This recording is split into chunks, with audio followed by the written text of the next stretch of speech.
আসসালামু আলাইকুম। কখনো কারো সৌন্দর্য অথবা উচ্চ কর্ম কিংবা ধনী ঘরে জন্ম হওয়া দেখে আফসোস করবেন না। কারণ কোনটা নিয়ামত আর কোনটা গজব সেটি আপনি জানেন না।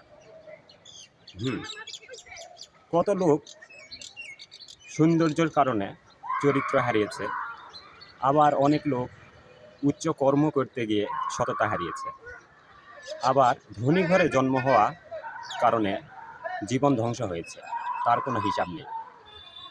হুম, সুতরাং আল্লাহ যা দিয়েছে সেটি নিয়েই শুকরিয়া আদায় করুন। আলহামদুলিল্লাহ।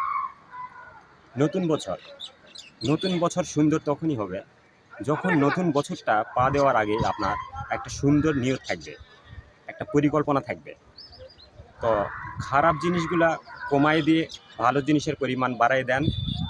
নতুনভাবে জীবনটা শুরু করুন, এমনভাবে শুরু করুন যাতে এই নতুন বছরটি আপনার জীবনে স্মরণীয় বছর হিসেবে গণ্য হয়। আপনি যেন বলতে পারেন যে নতুন বছরে আমি প্ল্যান বা পরিকল্পনা করে এই বছরে আমার সবথেকে ভালো সময় কেটেছে। এইরকম একটা প্ল্যান করে নতুন বছরে পা দেন, দেখবেন নতুন বছরটি আপনার মনের আশা পূর্ণ করবে।